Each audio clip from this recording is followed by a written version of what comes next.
First ever factory outlet Mukunda jewellery KPHB Kothapet Khammam Somajiguda Hanmakonda. నమస్తే రమగారు. నమస్తే జయ. రమగారు, మనకి కామెంట్స్లో కొన్ని ప్రశ్నలు వస్తూ ఉంటాయి కదా. ఒక పర్సనల్గా వచ్చిన ఒక ప్రశ్న అండి, ఇది కామెంట్లో వచ్చింది కాదు. యాక్చువల్గా మనం ఎక్కువగా ఇష్టపడే వాళ్ళు మనల్ని దూరం పెడుతూ ఉంటారు. అప్పుడు అసలు మనం ఏం చేయాలి? వాళ్ళ కోసం ఇంకొంచెం ఏదైనా ప్రయత్నాలు చేయాలా, లేకపోతే ముందుకు సాగాలా? ఏం చేయమంటారు అనేది ఒక పర్సనల్ క్వశ్చన్ అనమాట.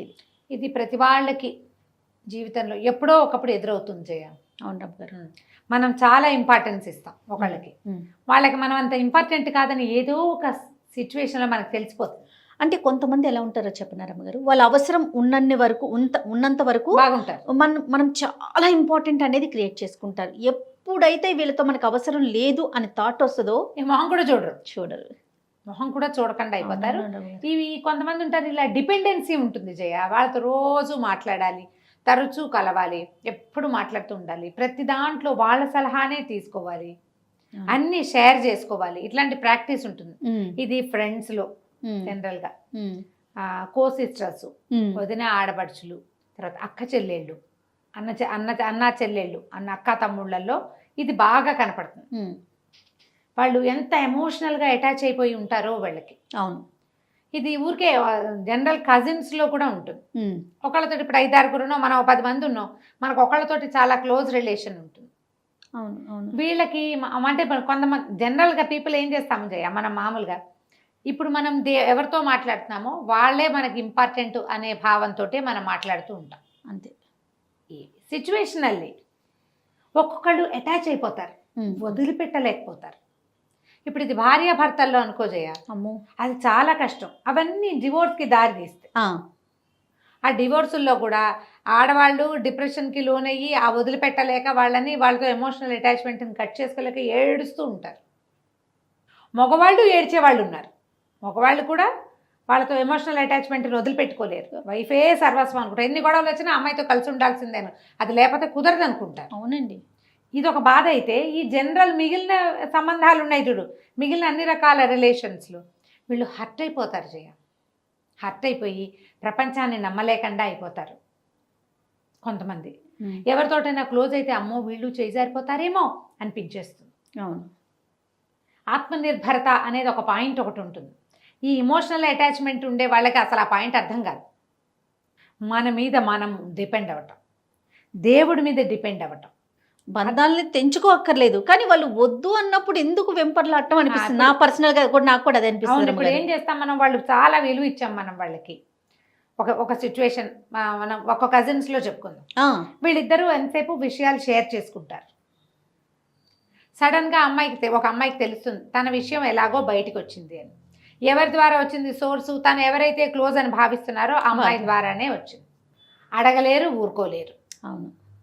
క్రమంగా దాని మీద దృష్టి పెట్టేసరికి అర్థమవుతుంది తనలాగానే తన కజిన్కి ఇంకా చాలామంది క్లోజ్ ఉన్నారని. తనకు ఒకటే క్లోజు, ఈ క్లోజ్కి బోల్డన్ని క్లోజులు ఉన్నాయి.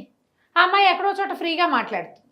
అవును. ఆ మాటలు బయటికి 5-6 చోట్లకి తిరిగి నీకు అంత క్లోజ్ కాని వాళ్ళ దగ్గర నుంచి నీ దగ్గరకు వస్తుంది. నువ్వు హర్ట్ అయిపోతావు.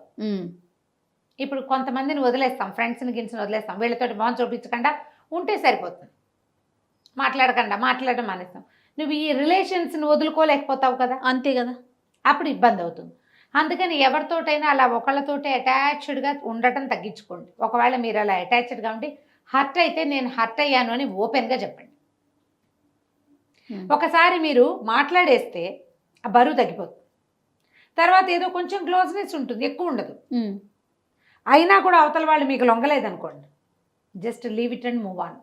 అంతే. జీవితంలో ముందుకెళ్ళాలి. ఇది భార్యాభర్తల విషయంలో కూడా అంతే చేయాలి. అవతల వాళ్ళు నీకు ఏ విలువ ఇవ్వరు, నిన్ను తమకి వద్దంటున్నారు అంటే వాళ్ళ కోసం వెంపర్లాడద్దు. ముందు నువ్వు టాప్ ప్రయారిటీ అనేది నువ్వు తెలుసుకో. వీళ్ళ కోసం ఆలోచించి డిప్రెషన్స్లోకి వెళ్ళిపోయి, హ్యాబిట్స్లోకి వెళ్ళిపోయి బాధపడి, అంటే రిలేషన్ బట్టి ఉంటుందంటారా? డెఫినెట్. ఇఫ్ ఎనీ రిలేషన్ అంటున్నారా? రిలేషన్ని బట్టి మన అమ్మ నాన్న, మన సొంత అక్క చెల్లి అన్నదమ్ములతోటి వచ్చింది, మాట్లాడేసుకుని దాన్ని అక్కడ సర్దుబాటు చేసుకుని మనమే ఒక అడుగు ముందుకేసి సర్దుబాటు చేసుకోండి. సర్దుబాటు చేసుకోండి. ఎస్ దాని తాలూకు నొప్పి ఉంటుంది, మొదట్లో చాలా బాగా నొప్పిగా ఉంటుంది, క్రమంగా నొప్పి తగ్గుతుంది, ఒక డాటర్లే ఉంటుంది, ఉంచుకోండి, ఏం పర్వాలేదు. అంతే. హ్యూమన్ రిలేషన్స్ ఇలాగే ఉంటాయి, క్రమంగా ఇది బయటకు విస్తరించండి. మన సంబంధాలు బయట ఉంటాయి, మన కజిన్స్ తోటి, ఫ్రెండ్స్ తోటి, రిలేటివ్స్ తోటి, అక్కడి నుంచి ఆఫీస్ కొలీగ్స్ తోటి. అంతే. ఇలాంటప్పుడు వీళ్ళతోటి కూడా కడిగేయండి, తెంచేసేయండి, అంతే. మూవ్ ఆన్ అయిపోండి లైఫ్లో. ఇలా వాళ్ళెవరో నిన్ను హర్ట్ చేశారని నువ్వు హర్ట్ అయిపోయి ఎక్కడ ఏది ఆగదమ్మా దేనికోసము. నువ్వు వద్దన్నా రాత్రి అవుతుంది, వద్దన్నా పగలైపోతుంది, అంతే కదండి. నువ్వు వద్దన్నా రోజులు గడిచిపోతాయి, నువ్వు ఏడుస్తూ దిగులు పడుతూ బాధపడుతూ ఇక్కడే నుంచుంటావు. మనం వద్దు అనుకుని అక్కడే ఆగుతాం. వద్దనుకున్న వాళ్ళు నీతోటి నార్మల్గా ఉంటే వాళ్ళ దారిని వాళ్ళు నడిచి వెళ్ళిపోతూ ఉంటారు, నువ్వెందుకు అక్కడే ఆగిపోవటం? స్టాగ్నేటెడ్ వాటర్ వాసన వస్తుంది. ఎంత దిగాలుగా అయిపోతారు, ఏడుపు గుట్లు అయిపోతారు, ఆరోగ్యాన్ని పాడు చేసుకుంటారు, వాళ్ళ చుట్టూ ఉన్న రిలేషన్ని చెడగొట్టేసుకుంటారు. ఇప్పుడు వైఫ్ అనుకోండి, తనకి ఏదైనా ఇబ్బంది అంటే హస్బెండ్ కానీ, పిల్లలు, అత్త, మామ, అమ్మ, నాన్న, మొత్తం టోటల్ రిలేషన్ కొలాప్స్ అయిపోతుంది. రమ్మగారు ఒక్కొక్కసారి మూడో వ్యక్తుల ప్రమేయం వల్ల కూడా, ఇద్దరు ఫ్రెండ్స్ అంతా బాగుంటుంది, ఒకళ్ళ కోసం ఒకళ్ళు ఏదో ఒకటి చేసుకుంటారు కూడా, మూడో మనుషులు ఏవో మాట్లాడితే వీళ్ళల్లో ఒకళ్ళకి ఆ మూడో వాళ్ళ మాటల మీద ఇంట్రెస్ట్ కలిగి ఉంటుంది, దాన్ని నమ్మి తమతోటి ఉన్న ఫ్రెండ్స్ని వదిలిపెట్టేసుకుంటారు. అవునండి, అవునవును. అవి కూడా హర్టింగ్ గానే ఉంటాయి జయ, అసలు ఆ గాయాలు ఎప్పటికీ పోడవు. అసలు నాకైతే ఆ చెప్పే వాళ్ళని ఏం చేసినా పాపం అనిపిస్తుంది. నిజం రమ్మగారు, వాళ్ళకేం రాదు దానివల్ల, మీరు చెడిపోతారు కదా. ఇప్పుడు నేనేమంటానంటే చెప్పేవాళ్ళు 100 చెప్తారమ్మా, వినేవాడు చెప్పమన్నాడు శ్రీపాద్ సుబ్రహ్మణ్య శాస్త్రి గారి కదా. గుండెలు చెప్పేవాడివి కాదు, వినేవాడి చెవులు కొయ్యాలి ముందు. అంతే. వినేవాళ్ళు సరిగ్గా ఉండాలి.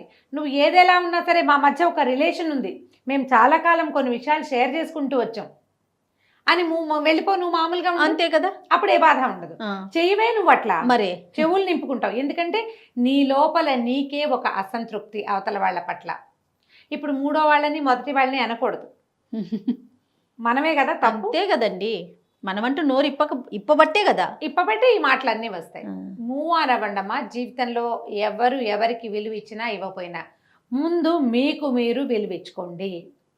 అన్నిటికంటే అత్యంత మీ విలువైనది మీ జీవితం, మీ ఆరోగ్యం. ఇవి రెండూ బాగుంటాయి.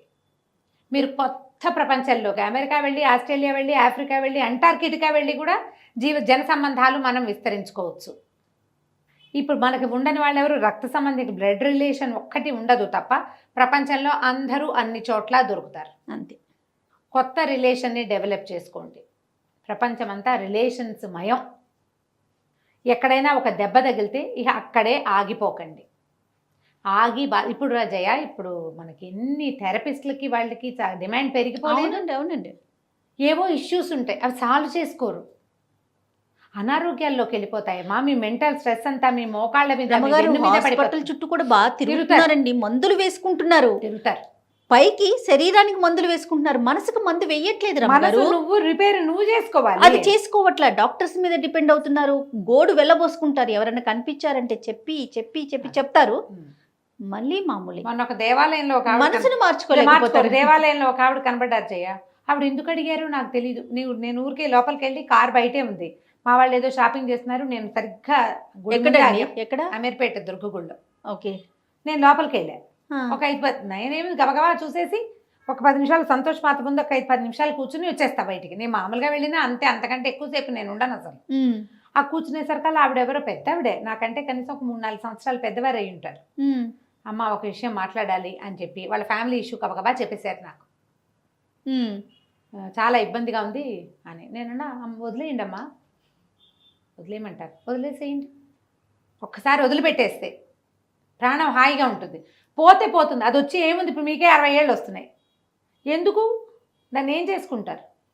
కష్టమా రమ్మగారు వదిలేయటం? చాలా కష్టం జయ, చాలా అత్యంత కష్టమైన విషయం వదిలేయటమే. సులువైన విషయం వదిలేయమని చెప్పడం.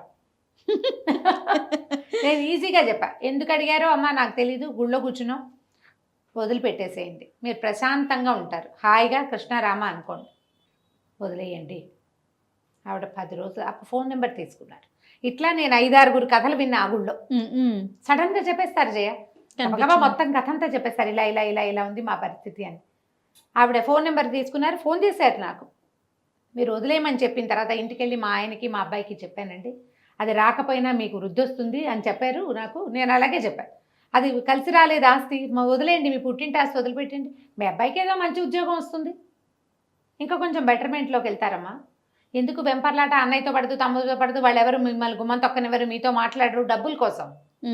వేదేమో డబ్బు, పుసుకుని కళ్ళు మూసామంటే డబ్బు లేదు గిబ్బు లేదు, మనం ఒకళ్ళమే పోతాం అన్నీ ఇక్కడ వదిలిపెట్టుకుని. ఆవిడ చక్కగా మంచి వజ్రాలు గిజ్రాలు వేసుకుని బాగున్నారు, డైమండ్స్ తోటి మంచి.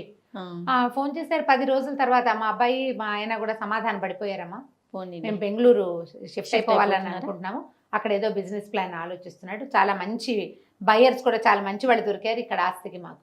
పోనీలే, గుళ్ళో డిసైడ్ అవ్వండి అంతే, మీ అంతటా మీరు, లేదా ఎవరిదైనా ఒక్క సహాయం తీసుకోండి, 100 మందికి చెప్పకండి మీ కష్టాన్ని, ఒక్క సహాయం ఇది ప్రధానం అండి. ఇప్పుడు సమస్యల్లో ఇదొక కొత్త సమస్య, 10 మంది చెప్పి 10 రకాల ఆన్సర్లు, ఏది చెయ్యం మళ్ళీ ఫైనల్ గా, ఏం చెయ్యం, మళ్ళీ మన ఏడుపు ఏడవటమే. లేదా మీ మనసు మాట వినండి, మూవ్ ఆన్, అంతే. మీకు విలువ లేని చోట పారిపోవద్దు, తప్పుకోండి. అమ్మాయిలు అబ్బాయిలు కూడా చూడండి రమ్మగారు, నాకు వద్దు ముర్రో అన్నా సరే వదిలిపెట్టరు. అమ్మాయిలు అలానే ఉన్నారు, అబ్బాయిలు అలానే ఉన్నారు, నాకు కావాల్సిందే వాళ్ళు చీపెట్టినా సరే సిగ్గుపడరు. ఏంటో మరి ఈ బొమ్మ నాదనిపిస్తుంది, అంతే. ఆ బొమ్మ నాది కాన్సెప్ట్ నుంచి బయటికి రారు, అవతల వాళ్ళ మనుషులు అని అనిపించింది. నేనేమంటానంటే పారిపోయి పరిగెత్తి సమాధాన పడద్దమ్మా, తప్పుకోండి, జస్ట్ వదిలేయటం ఎలాగో ప్రాక్టీస్ చేయండి. మనకి ఇంకో కొత్త దారి కనిపిస్తుంది కదా, గ్యారంటీగా కనిపిస్తుంది. జీవితం ఎప్పుడు దారులు తెరుస్తూనే ఉంటుంది, నువ్వు చూడాలంతే, దాన్ని కళ్ళు పెట్టాలి, దీని మించి నీ దృష్టి మరల్చి బుద్ధిని నీ దారి వైపుకి మళ్ళీ ఇచ్చావంటే 100 దారులు కనపడతాయి. సూపర్, శభాష్, సూపర్ రమ్మగారు, నమస్తే. నమస్తే.